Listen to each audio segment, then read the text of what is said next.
I think his androgyny was what I was really like drawn to, especially with me, man, because I was like a very girly boy. You know what I mean? I was like, and I loved the way he was like so sexy about it. And now look, I'm like trying to take on his like thing.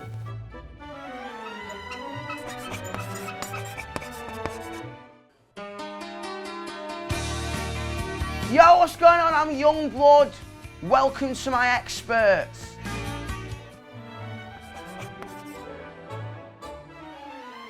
The Cure are a band that's look. I look like them.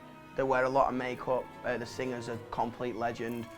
They have this happy sound, but talk about deeply sad things that I was really attracted to when I was younger.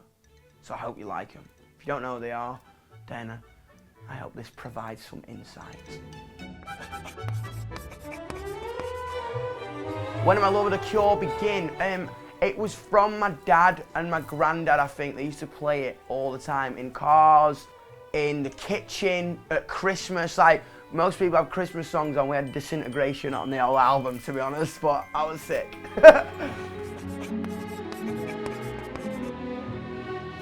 Probably obvious, but it's like, do you know The Cure? People are like, no. Like that Friday I'm in Love song, they're like, oh yeah, sick. And everyone's like, I don't care if Monday's blue. I'm like, yeah, man, you've got it.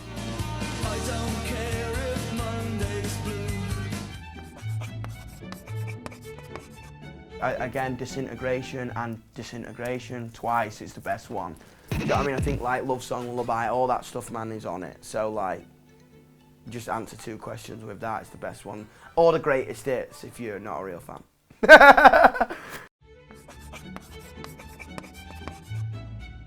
I'd probably just be like, what was going through your mind when you're writing those songs? Because you kind of, I don't know, amplified a sadness in me and made me kind of realise it was all right.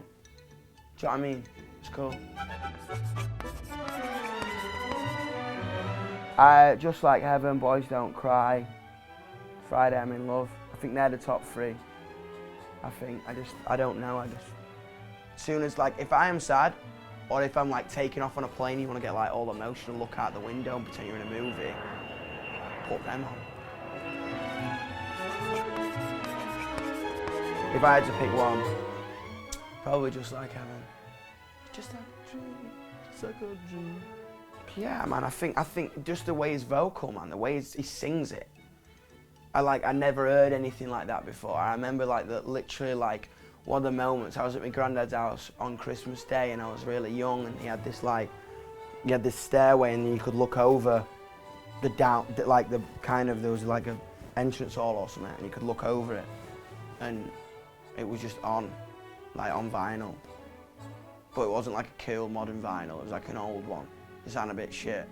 That was like probably the best way I should have heard it anyway, you know what I mean? Exactly the distinct style, you know what I mean? Especially like him and Susie Sue, man, they had this like thing from everything else in that era was so like vibrant and like, hey, like, ah! And they were just like, and kind of talking about emotions and talking about real things. It wasn't just like contrived shit pop music.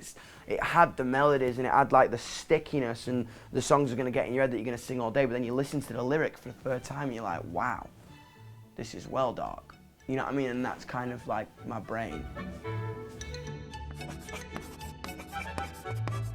I think his androgyny was what I was really like drawn to, especially with me, man, because I was like a very girly boy. You know what I mean? I was like, and I loved the way he was like so sexy about it. And now look, I'm like trying to take on his like thing. Every time I think of him, you know what I mean? And I think that was really important to someone like me. Like I grew up in Doncaster, which is like really kind of like baggy, and someone like that really helped me with my kind of femininity and expressing it and not being afraid to show it and wanting to put makeup on. You know, it was sick. Radio X.